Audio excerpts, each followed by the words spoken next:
The scent of chlorine and blooming jasmine clung to Sarah's skin, a familiar comfort after her evening swim. She pulled herself from the cool embrace of the water, droplets tracing paths down her shoulders as the last rays of the August sun painted the sky in hues of orange and violet. Her backyard was her sanctuary, a meticulously crafted oasis tucked away in the sprawling, manicured suburban development of Crestwood Pines. The custom-built pool, a sapphire gem amidst flagstone paving and lush landscaping, represented years of hard work and careful planning. It was her escape, her private world. She wrapped a thick towel around her, the soft cotton a gentle caress. The quiet hum of the pool filter was the only sound, a lullaby of solitude. For nearly 5 years, this had been her rhythm, her peace, until Karen moved in next door, Karen Dubois. The name alone seemed to echo with a certain, almost theatrical, grandiosity. She'd arrived 2 months ago, a whirlwind of designer clothes, meticulously coiffed hair, and an almost alarming sense of proprietorship over everything she surveyed. Her home, a mirror image of Sarah's own modern Mediterranean villa, had instantly been transformed from understated elegance to a flamboyant display of new money, complete with gargantuan planters, blindingly bright outdoor lighting, and a constant parade of delivery trucks. Sarah had tried to be neighborly, offering a plate of homemade cookies, a gesture met with a dismissive wave and a terse, "Oh, we have a caterer for all our baked goods, thank you." The first sign of genuine trouble, beyond the superficial annoyances, had been the invasive gaze. Karen seemed to possess an almost supernatural ability to appear at her expansive bay windows, staring directly into Sarah's backyard whenever Sarah was out by the pool. It wasn't casual observation. It was a sustained, unnerving stare that made Sarah feel like an exhibit. She'd tried waving, a polite acknowledgement, but Karen would simply narrow her eyes or, more often, turn abruptly away, leaving Sarah feeling like a trespasser in her own space. Then came the subtle encroachments. A lawn chair inexplicably shifted closer to the shared fence line. A string of fairy lights, ostensibly for Karen's backyard, draped precariously low over the fence, almost touching Sarah's prize-winning hydrangeas. Each time, Sarah, a woman who valued peace over confrontation, had either ignored it or subtly remedied the situation herself. She moved the chair back, trimmed the hydrangeas carefully to avoid the lights. She told herself it was new neighbor, jitters, a settling-in period. She was wrong. It was a Tuesday afternoon when the true escalation began. Sarah was weeding her herb garden, dirt under her nails, the therapeutic scent of basil filling the air. She heard the clack of high heels on stone, an incongruous sound in a quiet garden. She looked up. Karen stood at the edge of her perfectly. Manicured lawn, a vision in a crisp white linen dress, large sunglasses obscuring her eyes. She held a small, exquisitely wrapped gift box. "Sarah, darling," Karen purred, her voice a little too loud, a little too saccharine. "So glad I caught you. I brought you a housewarming gift. A little late, I know, but better late than never, right?" Sarah straightened up, wiping a hand on her gardening apron. "Oh, Karen, that's unexpected. You really didn't have to." She took the box. It felt oddly light. Karen stepped closer, her gaze sweeping over Sarah's pool, lingering for a beat longer than polite. "Well, I believe in community, you see, and sharing. That's what neighbors do." She smiled, a thin, almost predatory curve of her lips. "This is a lovely pool, by the way. Truly magnificent."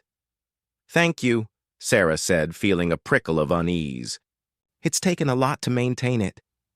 "Oh, I'm sure," Karen said, her tone dismissive. "But imagine how much more use it could get, shared among friends, among neighbors."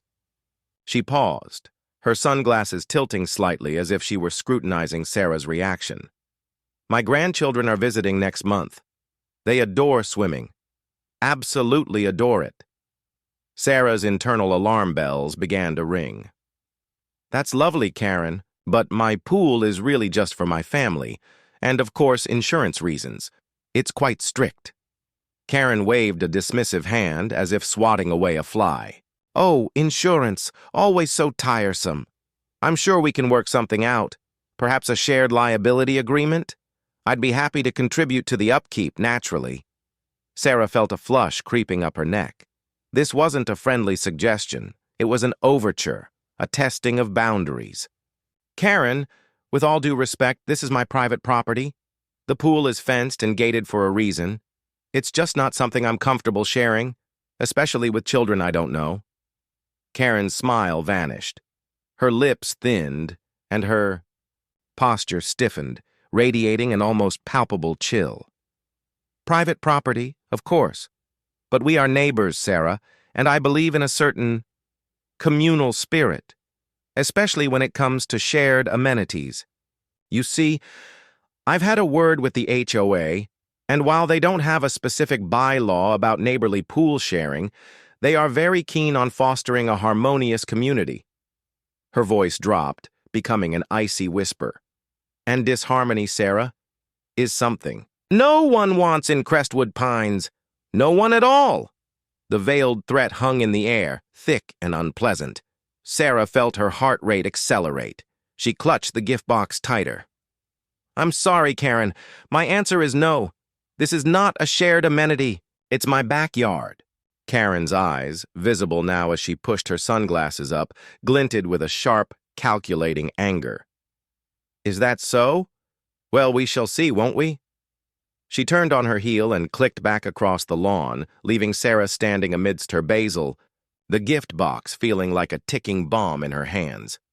Sarah slowly unwrapped the box. Inside, nestled on a bed of tissue paper, was a single, intricately carved wooden key. Not a house key, not a car key. A decorative, oversized, ornate key. A symbol, a challenge. That night, Sarah barely slept. Karen's audacious demand replayed. In her mind, each word a fresh indignity. She knew Karen wasn't just going to drop it. The woman emanated a fierce, unyielding will, a person accustomed to getting what she wanted. Sarah felt a creeping sense of violation. Her sanctuary was no longer safe. The next morning, Sarah called her cousin Emily, a sharp-witted attorney specializing in property law, though more accustomed to commercial disputes than suburban squabbles. You want to know what now? Emily's voice was a mixture of disbelief and amusement over the phone. She demanded the keys to your private pool? Not just demanded, Em. She implied consequences. Threatened the HOA. She even gave me a weird decorative key as a gift. Sarah recounted the encounter, her voice tight with frustration. It feels like she's trying to strong-arm me, like she thinks she's entitled to it. Entitled or just plain bonkers, Emily mused. Look, legally speaking, Sarah, unless there's some incredibly obscure easement or a weird clause in your deed that designates a shared amenity, which, let's be real, is almost impossible for a private, fenced pool, she has zero claim. Zero. It's your property. Period. I know that, logically, Sarah sighed, but she's persistent, and I don't want to live next to someone who's actively trying to cause problems. Do I just ignore her, or do I send her a cease and desist? Emily chuckled. A cease and desist for asking for pool keys might be overkill, but I get it. This is about establishing boundaries. Here's what I'll do.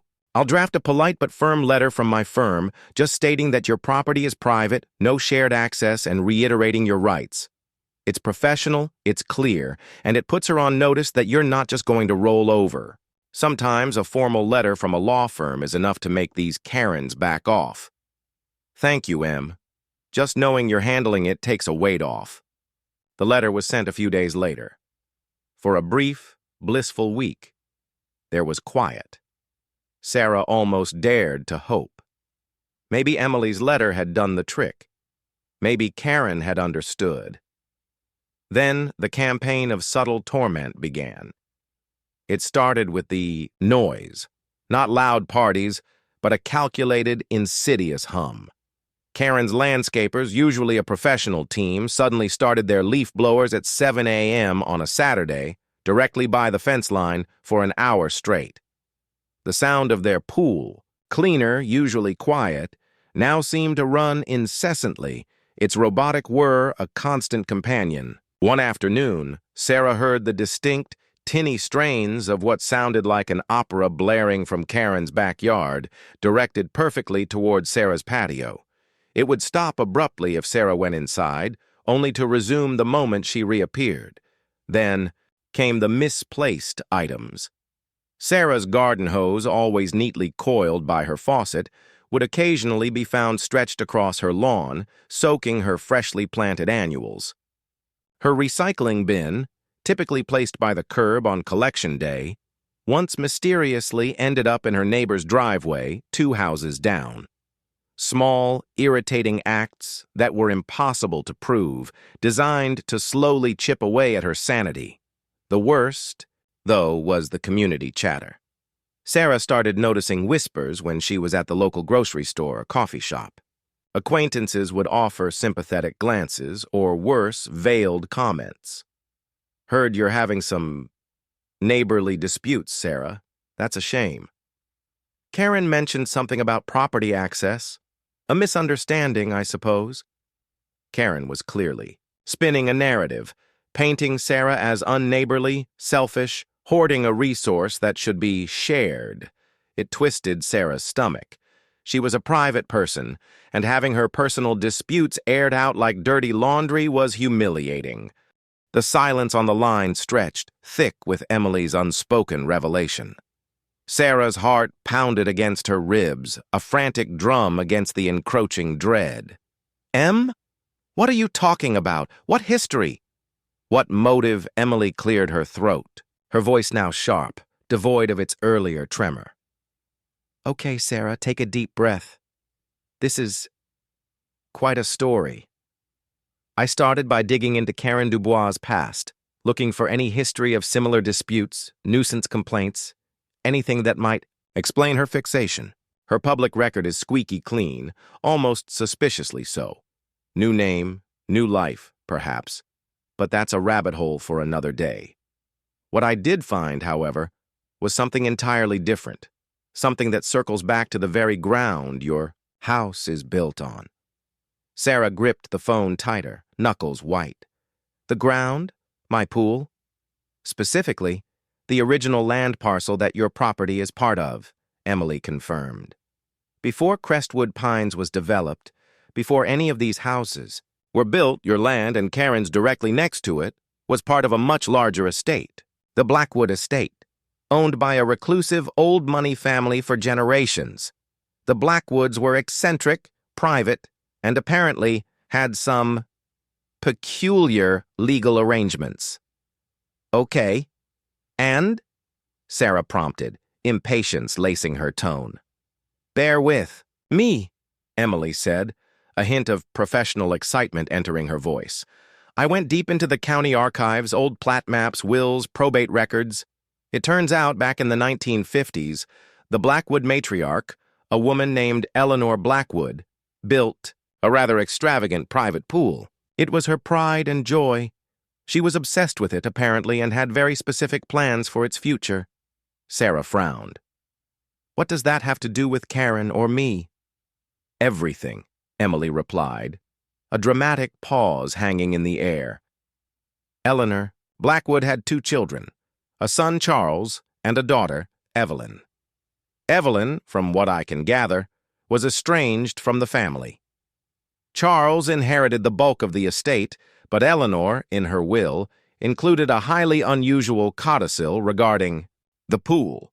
It stated that while the land itself would pass to Charles, direct access to the pool, specifically through a pre-existing easement that ran from what is now Karen's property line directly to the pool gate, was to be granted perpetually to Evelyn and her direct descendants, should they ever return to the property or the immediate vicinity. Sarah scoffed, a dry, disbelieving sound. "A perpetual easement for a private pool? That sounds Insane. And even if it was real, it was from the 1950s. Wouldn't that have been extinguished when the development was built? Or when the property changed hands so many times? That's what I thought too, Emily admitted. But here's the kicker. The developers, when they bought the Blackwood estate in the late 90s, did a terrible job with the title search for this specific parcel. Or rather, they missed a key detail.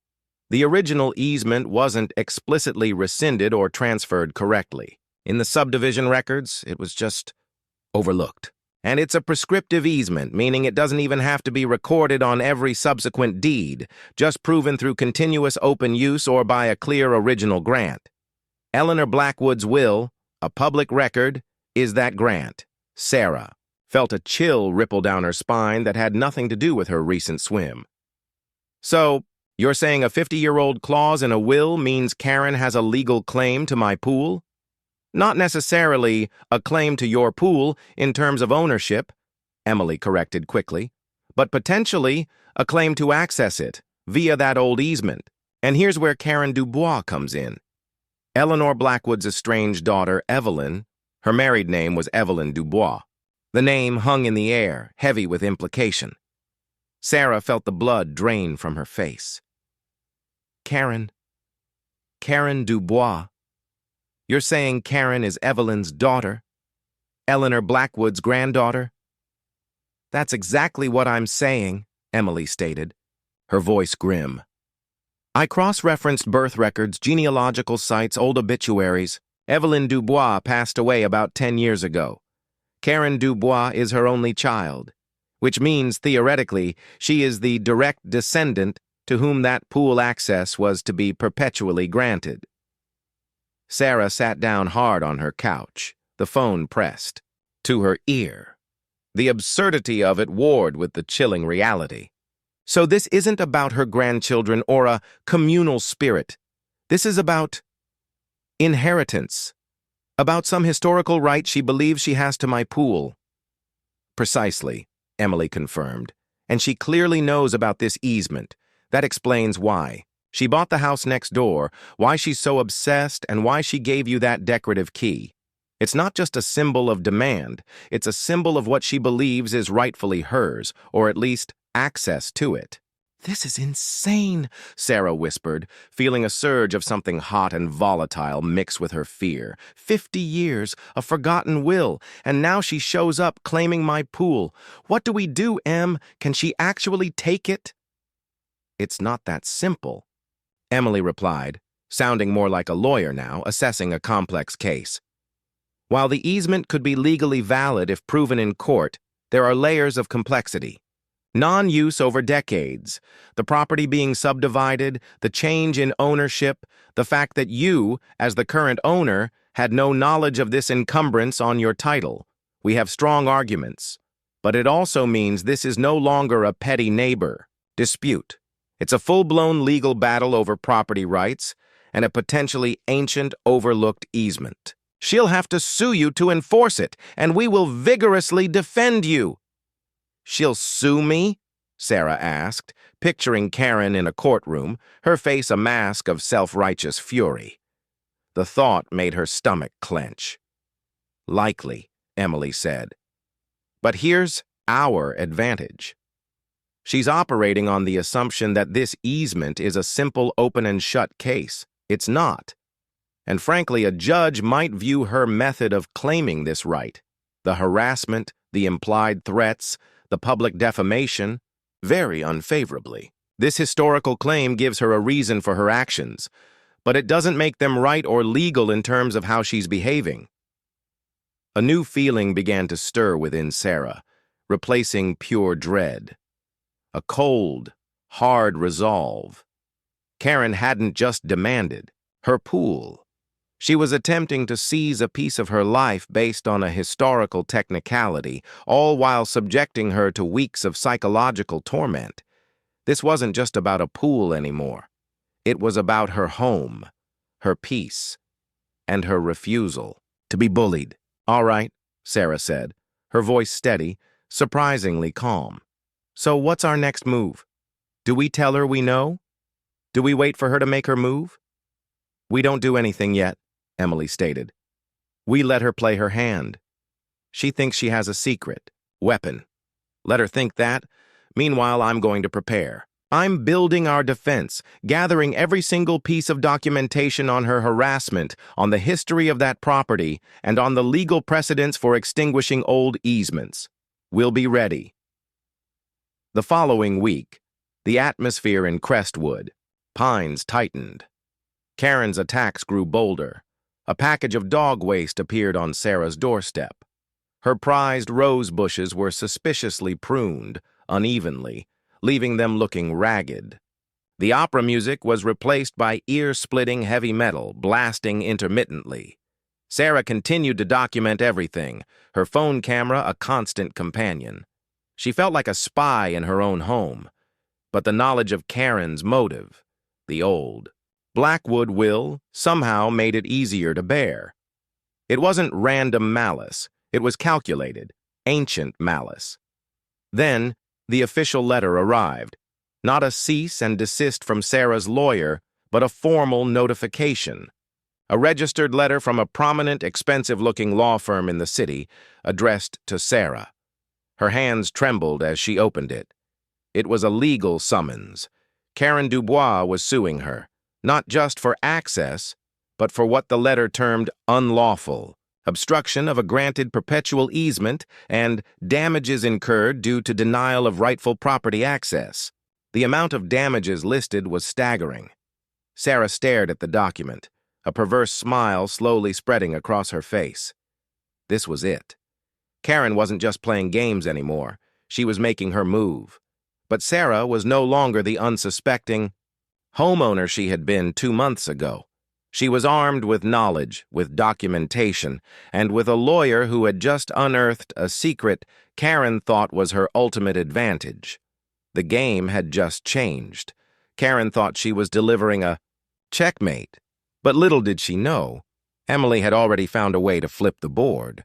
The legal summons felt heavy in Sarah's hand, a physical manifestation of the impending battle. Karen wasn't just posturing, she was coming for her, full force.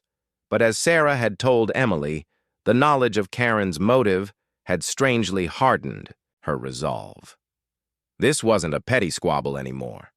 This was a war over a long-forgotten family legacy, played out in her meticulously maintained suburban backyard.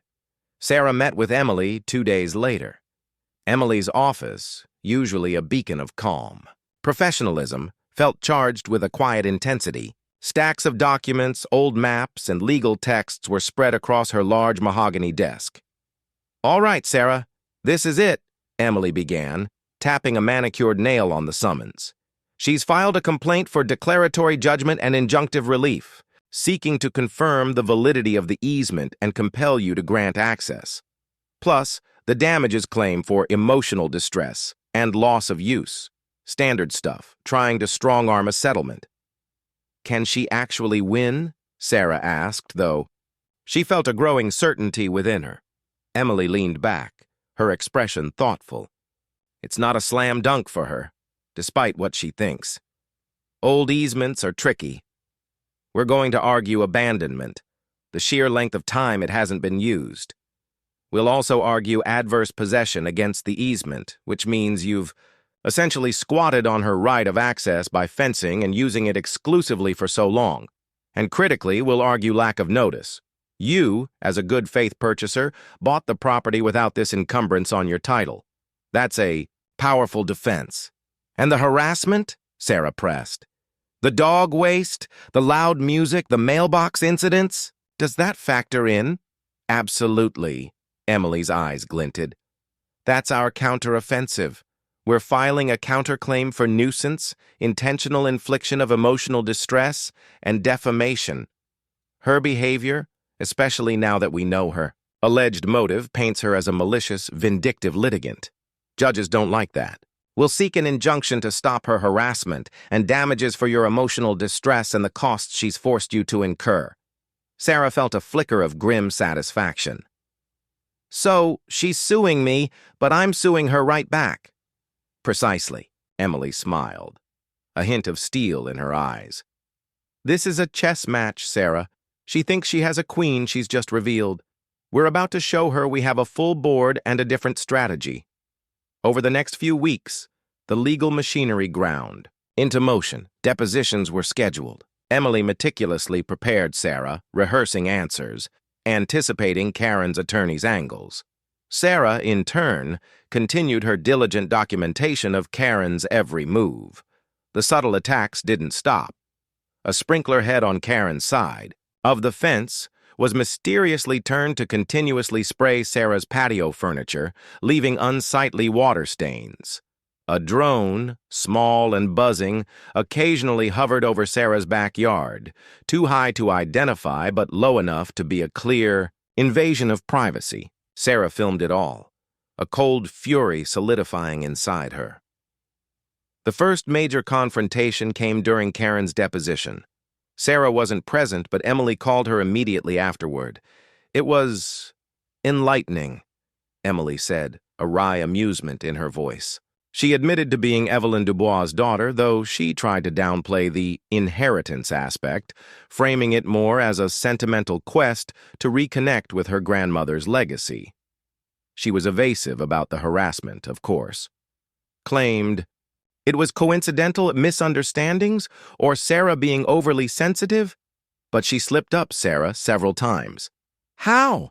Sarah asked eagerly. When I pressed her about why she didn't contact you amicably about the easement, or why she bought the house next door specifically, she got flustered. She eventually blurted out something about making up for lost time and reclaiming what was always meant to be family property, implying a deeper grievance than just pool access. She also contradicted herself on a few key dates regarding her knowledge of the Blackwood will. It suggests she's been planning this for a while. She's lying, Sarah stated, not as a question but a simple fact. Oh, undoubtedly, Emily agreed. And that's what we need to expose. Lies, malice, and a history of harassment that undermines her innocent descendant facade. The trial date was set for early fall. As the summer waned, the tension between the two houses became almost unbearable. Karen's acts of nuisance grew bolder, more personal. Sarah's car tires were found deflated one morning, a small, nearly invisible puncture in each. Her dog, a usually placid golden retriever named Buddy, started barking incessantly at the fence line, agitated by something only he could sense from Karen's yard. Sarah suspected deliberate provocation, perhaps loud, high-pitched noises designed to distress him. The constant vigilance began to wear Sarah down. Even with Emily's support, the idea of facing Karen in court, having her personal life dissected, was exhausting. Friends who had initially been sympathetic started to distance themselves, caught between the warring neighbors or uncomfortable with the escalating drama.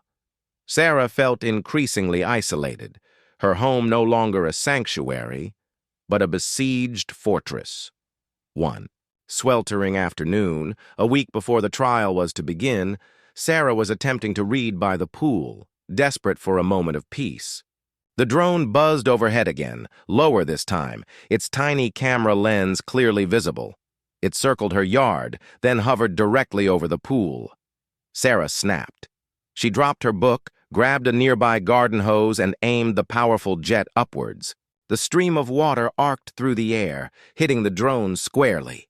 With a sputtering electronic whimper, it spiraled downwards, crashing into the shallow end of her pool with a splash. Silence. Then, a shriek from Karen's yard, a high-pitched, enraged sound that carried clearly over the fence. "My drone! You destroyed my drone! That's property damage! I'll sue you for that, too!" Sarah stood there, hose still in hand, chest heaving. A small, defiant smile touched her lips. "Already happening, Karen," she muttered under her breath, watching the tiny wreckage slowly sink to the bottom of her pool. "And I think you just gave my lawyer another piece of evidence." The next day, Emily received an urgent call from Karen's attorney. The drone incident, combined with Sarah's extensive documentation of harassment, had forced their hand. They were offering a settlement. Not access to the pool, but a sum of money in exchange for Sarah dropping her counterclaim. It was a clear sign Karen's legal team knew their case was weaker than they'd initially thought, especially with the nuisance countersuit. Sarah, however, felt a strange surge of power. This wasn't about money. This was about justice, about stopping Karen. "Tell them no," Sarah told Emily, her voice calm and firm. "We go to trial. We expose everything." Emily paused. Then a knowing smile crept into her voice. "That's what I thought you'd say. There's something else, Sarah. During our research into Eleanor Blackwood's will, we found another, almost forgotten detail, a clause that specified what would happen if Evelyn, or her descendants, failed to uphold certain conditions related to the easement. It's obscure, almost buried. But if we can prove Karen violated those conditions, her entire claim to access could be extinguished. Permanently. We just needed to prove her intent was malicious, not sentimental. And the drone. The drone might have just sealed it. The courtroom hummed with a muted tension, a stark contrast to the volatile drama that had been simmering between Sarah and Karen in Crestwood Pines. Sarah sat beside Emily, her hands clasped tightly in her lap, feeling the cool, polished wood of the table beneath her fingertips. Across the aisle, Karen Dubois sat ramrod straight, a picture of aggrieved elegance. Her eyes narrowed slightly as she surveyed the room. The judge, a stern-faced woman with an air of unflappable authority, called the court to order. Emily had warned Sarah that the opening statements would be abstract, setting the stage. Karen's lawyer, a slick, silver-haired man named Mr. Harrington, painted a picture of a benevolent descendant merely seeking to honor her grandmother's dying wish, lamenting Sarah's unneighborly obstruction of a valid family right. He spun, a tale of sentimental pilgrimage, carefully omitting any mention of the aggressive tactics Karen had employed. Emily's opening statement was precise and cutting. She acknowledged the historical context, but immediately pivoted to the present, detailing Sarah's rightful ownership, the lack of recorded easement on her deed, and then, with devastating clarity, began to list the documented acts of harassment, presenting Sarah not as an obstructionist, but as a victim. The shift in atmosphere was palpable. Several jurors, initially leaning forward at Harrington's narrative, now sat back, their expressions turning thoughtful. The first days of testimony were a grueling blur for Sarah. Expert witnesses debated property law, title insurance, and the intricacies of easements. Then came Karen's turn on the stand. Under direct examination from Mr. Harrington, she was composed, almost theatrical. She spoke in hushed, reverent tones about her grandmother, Eleanor Blackwood, and the sacred legacy of the pool. She described how, growing up, her mother Evelyn had spoken of the pool as a lost paradise, a symbol of family connection denied. She even managed a few well-placed tears when recounting her dream of allowing her own grandchildren to swim in the waters her great-grandmother had cherished. It was a performance designed to tug at heartstrings, to make her demands seem rooted in poignant longing rather than aggressive entitlement. But then came Emily's cross-examination. Emily approached the lectern with a quiet confidence that belied the sharpness of her questions. She began by gently probing Karen's sentimental journey. "Ms. Dubois," Emily began, her voice calm, "you testified that your desire for access to this pool is driven by a deep sentimental attachment, correct?" "That is correct," Karen affirmed, dabbing at her eyes with a lace handkerchief. "It's a family. Legacy. And you moved into the house next door specifically because of its proximity to this alleged legacy?" Emily continued. "Yes, it felt like destiny," Karen simpered. "Yet, when you first approached my client, Ms. Davis, did you explain this rich family history and your sentimental attachment to her?" Karen hesitated, her eyes flickering. I tried to be polite. I offered to contribute." "Did you mention Eleanor Blackwood? Or your mother, Evelyn Dubois?" Or the specifics of this perpetual easement? Emily pressed, her voice gaining a subtle edge. I didn't think it was necessary at that moment, Karen mumbled. Instead, you simply demanded the keys to her private gate, correct? Emily's voice was firm now, allowing no room for evasion. Karen's composure began to fray. I was merely stating my right. Emily then shifted, methodically dissecting Karen's claims of innocence regarding the harassment. She presented the log of incidents, the early morning leaf blowers, the targeted opera music, the water-soaked patio furniture, the deflated tires. Each piece of evidence was laid out with cold precision, accompanied by Sarah's meticulously gathered photos and recordings. Ms. Dubois, on the morning of August 12th, my client recorded loud, heavy metal music emanating from your property, directed at her backyard, commencing at 6:30 a.m. Can you explain why your landscapers would be playing such music at that hour? I have no idea. My landscapers are very professional. Karen stammered, beads of perspiration forming on her forehead. And the drone, Ms. Dubois? Emily's voice dropped, becoming grave. The drone that hovered over Ms. Davis's private pool for 20 minutes before she, quite understandably, took action to remove it from her property. Was that also a misunderstanding? Karen flushed crimson. My drone was simply surveying the property line. It was an accident it drifted. An accident that consistently drifted over Ms. Davis's pool, particularly when she was outside. Emily scoffed, a small, controlled sound. And a drone, Ms. Dubois, that we will show was equipped with highly sensitive listening devices, far beyond what's needed for surveying a property line. Karen's face went white. She shot a panicked glance at Mr. Harrington, who looked equally blindsided. The judge raised an eyebrow. No further questions for this witness at this time, Emily stated, a triumphant glint in her eyes. Next, Sarah took the stand. She spoke, softly but firmly, detailing the peace she had lost, the constant anxiety, the feeling of being watched and targeted. She recounted the malicious acts, describing the emotional toll it had taken on her, the sense of violation in her own home. She didn't exaggerate or dramatize. Her quiet sincerity was far more impactful than Karen's histrionics. And how did it feel, Ms. Davis, Emily asked, her voice empathetic, to have your private sanctuary, your home, turned into a battleground? Sarah looked directly at the judge. It felt like a violation. Like I was being punished for simply owning my property.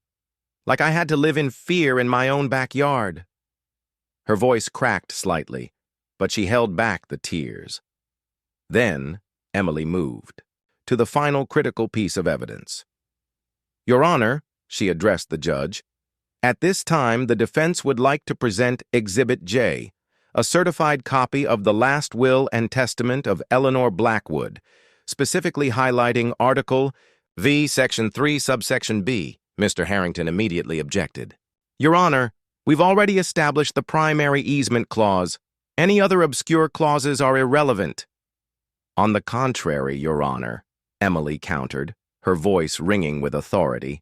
This subsection details a critical condition upon which the perpetual easement was granted to Evelyn Blackwood Dubois and her descendants, a condition of neighborly harmony and respectful conduct towards the owner of the servient estate, with the explicit penalty of extinguishment of said easement upon willful and repeated violation of this clause. My client will show that Ms.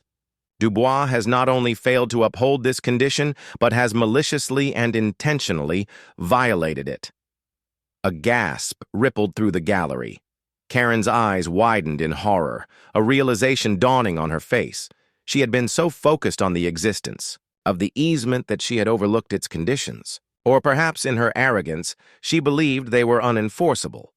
Emily continued, her voice clear and resonant. We will show that Eleanor Blackwood, in her wisdom, foresaw the potential for such a unique perpetual easement to become a source of contention, and thus stipulated that good faith and respectful conduct were paramount. Any descendant acting in a manner detrimental to the peace and quiet enjoyment of the property by its owner would forfeit their claim to access. She then turned to Sarah. Miss Davis, would you say Karen Dubois' actions, as you've meticulously documented them, constitute neighborly harmony and respectful conduct? Sarah looked at Karen, whose face was now a mask of pure, unadulterated fury and fear. No, Sarah said, her voice quiet but unwavering. They do not. They constitute harassment, deliberate, malicious harassment. The judge nodded slowly, her gaze resting pointedly on a suddenly pale Karen Dubois. The room was silent, the weight of the revelation hanging heavy in the air. Karen had thought she held a trump card, a secret claim to victory, but Emily, with one carefully chosen clause, had not only diffused that bomb but turned it into a weapon against her. The tides of the courtroom battle had just The final days of the trial unfolded with a rapid intensity, the revelation of Eleanor Blackwood's neighborly harmony clause casting a long shadow over Karen Dubois' case. Mr. Harrington, visibly shaken by Emily's discovery, tried desperately to pivot, arguing that the clause was vague, unenforceable, or that Karen's actions were merely attempts to assert a perceived right, not malicious harassment. But his arguments felt hollow, drowned out by the weight of Sarah's documented evidence and Karen's own faltering testimony. Emily, in her closing arguments, wove a compelling narrative. She painted Karen not as a sentimental descendant, but as a calculated opportunist whose legacy was rooted in aggression and disregard for others' peace. She contrasted Karen's behavior with Eleanor Blackwood's clear intent to foster amicable relationships, arguing that Karen's actions were the antithesis of her grandmother's wishes and thus, per the will itself, disqualified her from the easement. She spoke of Sarah's right to enjoy her home, of the importance of privacy, and of the legal system's role in protecting individuals from such targeted harassment. Mr. Harrington's closing was brief, almost resigned. He reiterated the historical claim but struggled to reconcile it with the mountain of evidence against his client. Karen, meanwhile, sat stone-faced, her earlier tears and composed demeanor replaced by a rigid, simmering resentment. After a tense, agonizing deliberation, the judge returned to the courtroom. The air was thick with anticipation. Sarah felt Emily's hand briefly squeeze hers, a silent reassurance. Karen sat forward, her eyes fixed on the judge, a flicker of desperate hope still clinging to her expression. "All rise," the bailiff announced. The judge's voice was clear, measured, and unyielding. In the matter of Dubois versus Davis and Davis via Dubois, the court has carefully considered all testimony, evidence, and legal arguments presented. She paused, her gaze sweeping across the courtroom.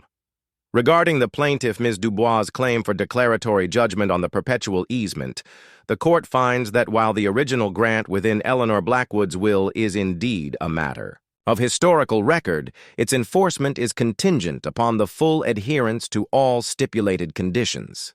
Karen's posture stiffened. Specifically, the judge continued, Article 5, Section 3, Subsection B, explicitly ties the continuation of this easement to neighborly harmony and respectful conduct towards the owner of the servient estate.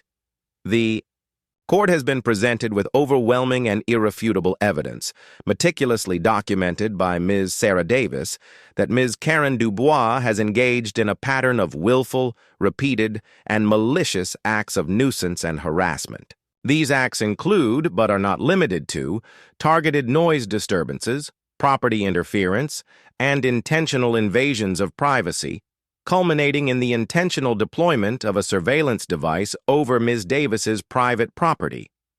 A quiet murmur went through the gallery. Karen's face was a mask of disbelief, then dawning horror. Such actions, the judge stated, her voice hardening, are a direct and egregious violation of the stipulated conditions of the easement.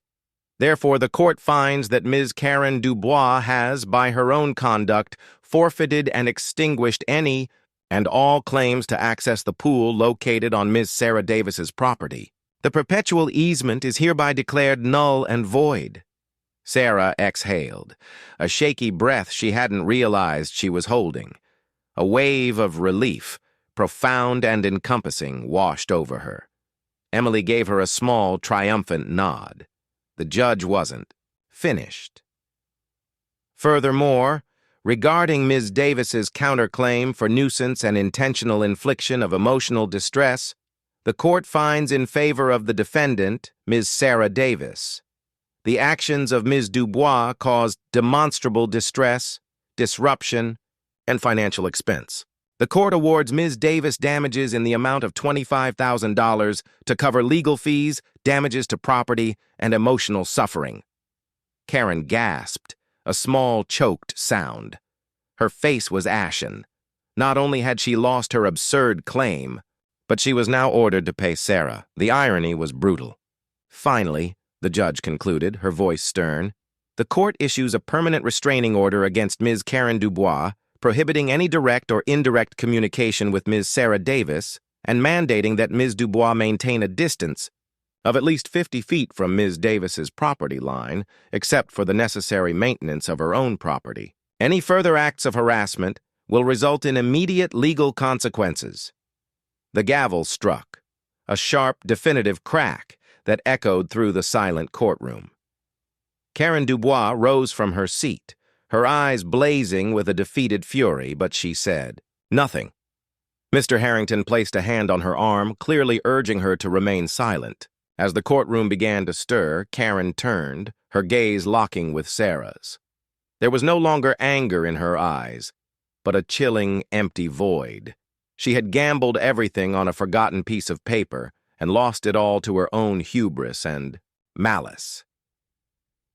Outside the courthouse, the afternoon sun felt warmer, the air cleaner. Sarah leaned into Emily, a tear finally escaping and tracing a path down her cheek. But it was a tear of release, not sadness. "We won, Em," she whispered, her voice thick with emotion. "We certainly did, Sarah," Emily replied, her arm around her cousin. "Justice, and a little bit of karma." Back in Crestwood Pines, life slowly, tentatively, began to return to normal. Karen Dubois sold her house a month later, swiftly and quietly. Sarah never saw her again. Only the moving trucks carrying away the last vestiges of her unsettling presence. The pool, once a source of anxiety, became Sarah's sanctuary once more, its shimmering blue water reflecting the peaceful sky. The gate remained locked, its keys firmly in Sarah's possession, a silent testament to a battle won, and a quiet promise that her home, truly, was hers alone.